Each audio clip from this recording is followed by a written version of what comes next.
Bismillahirrahmanirrahim. Assalamualaikum warahmatullahi wabarakatuh. Alhamdulillah, wassalatu wassalamu ala Rasulillah wa ala alihi wa ashabihi wa man walah. Halaqah yang kelima dari silsilah ilmiah pembahasan kitab Nawaqidul Islam yang ditulis oleh Syekh Muhammad bin Abdul Wahhab rahimahullah. Setelah kita mengetahui bahwa menyekutukan Allah di dalam ibadah membatalkan keislaman, maka wajib bagi kita mengetahui apa itu ibadah. Orang yang tidak mengetahui makna ibadah dikhawatirkan dia akan menyerahkan sebagian ibadah kepada selain Allah. Ibadah adalah ismun jami'un likulli ma yuhibbuhu Allahu wa yardahu minal aqwali wal af'ali al-zahirati wal batinah. Seluruh perkara yang dicintai dan diridai oleh Allah, baik berupa ucapan maupun perbuatan yang zahir maupun yang batin. Kita mengetahui sesuatu ucapan atau perbuatan dicintai dan diridai oleh Allah dari kabar yang Allah sebutkan di dalam Al-Quran atau kabar Rasulullah SAW sebagai utusannya. Terkadang kita mengetahui sesuatu ucapan atau amalan dicintai oleh Allah ketika Allah mengabarkan bahwa Allah mencintai orang-orang yang melakukan perbuatan tersebut. Misalnya Allah berfirman, wallahu yuhibbus sabirin, dan Allah mencintai orang-orang yang bersabar. Surat Ali Imran ayat 146. Dalam ayat ini Allah mengabarkan bahwasanya Allah mencintai orang-orang yang bersabar, mencintai sifat sabar. Kalau sabar dicintai oleh Allah, berarti sabar adalah ibadah. Dan kalau ibadah, maka tidak boleh diserahkan kepada selain Allah. Dalam ayat yang lain, Allah mengabarkan bahwa Allah mencintai orang-orang yang berbuat baik. Al-Baqarah ayat 195. Mencintai orang-orang yang bertobat dan membersihkan diri dari dosa. Al-Baqarah 222. Dan terkadang kita mengetahui Allah mencintai sebuah amalan atau ucapan karena Allah memerintahkan dengan amalan tersebut. Dan setiap yang Allah perintahkan berarti dicintai Allah. Dan kalau amalan tersebut dicintai, maka amalan tersebut adalah ibadah. Dan kalau amalan tersebut adalah ibadah, maka tidak boleh diserahkan kepada selain Allah. Contoh amalan yang diperintahkan adalah salat dan zakat. Allah SWT mengatakan, wa aqimus salata wa atuz zakata, dan hendaklah kalian mendirikan salat dan membayar zakat. Al-Baqarah ayat 43. Di sini Allah memerintahkan untuk mendirikan salat dan membayar zakat. Berarti keduanya dicintai oleh Allah karena Allah tidak memerintahkan kecuali sesuatu yang dicintai dan diridhai. Berarti salat dan zakat adalah ibadah hanya untuk Allah dan tidak boleh diserahkan kepada selain Allah. Dan terkadang kita mengetahui Allah mencintai sebuah amalan ketika Allah memuji orang-orang yang mengamalkannya. Karena Allah tidak memuji kecuali orang-orang yang Dia cintai, yang mereka mengamalkan apa yang dicintai oleh Allah. Misalnya Allah berkata memuji orang-orang yang menunaikan nazarnya, yufuna bin nadri wa yakhafuna yawman kana syarruhu mustatira. Pujian Allah SWT, mereka adalah orang-orang yang menyempurnakan nazarnya dan takut dengan suatu hari yang kejelekannya menyelimuti. Surat Al-Insan ayat yang ke-7.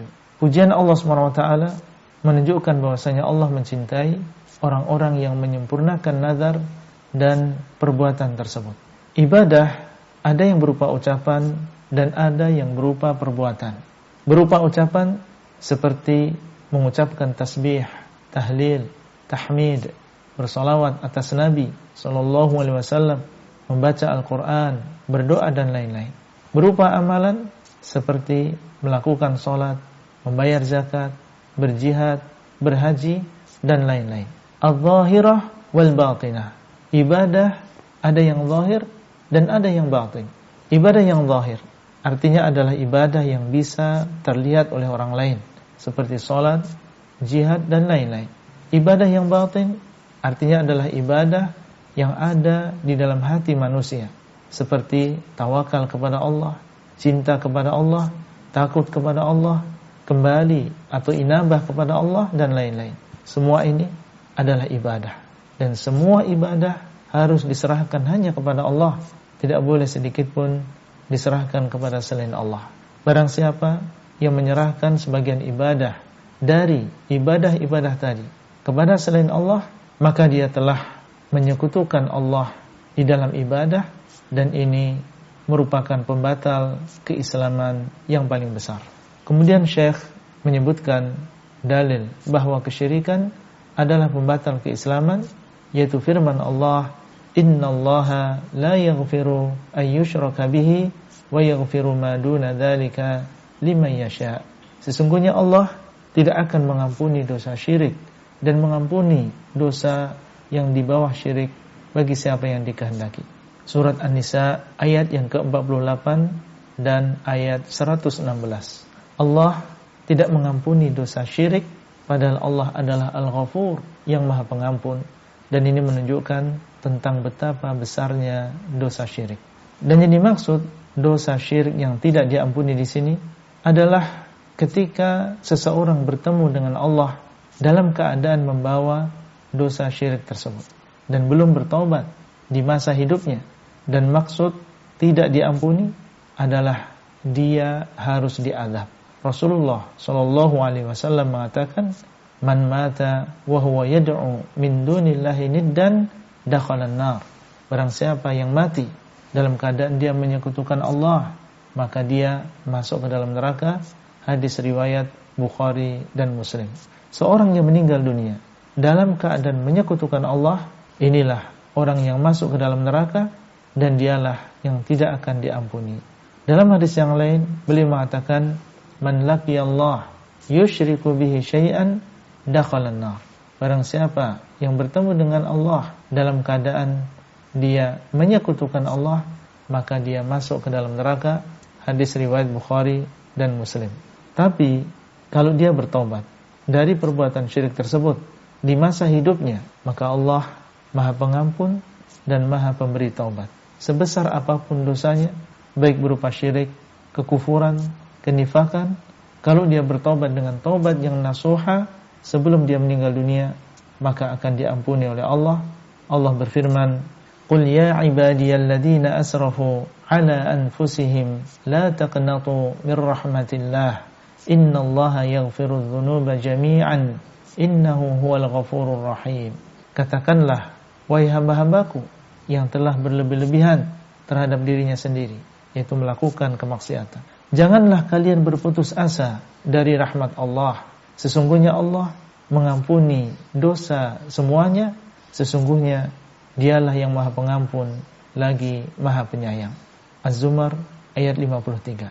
Itulah yang bisa kita sampaikan pada halaqah kali ini. Semoga bermanfaat dan sampai bertemu kembali pada halaqah selanjutnya. Wassalamualaikum warahmatullahi wabarakatuh. Abdullah Rai di kota Pandeglang,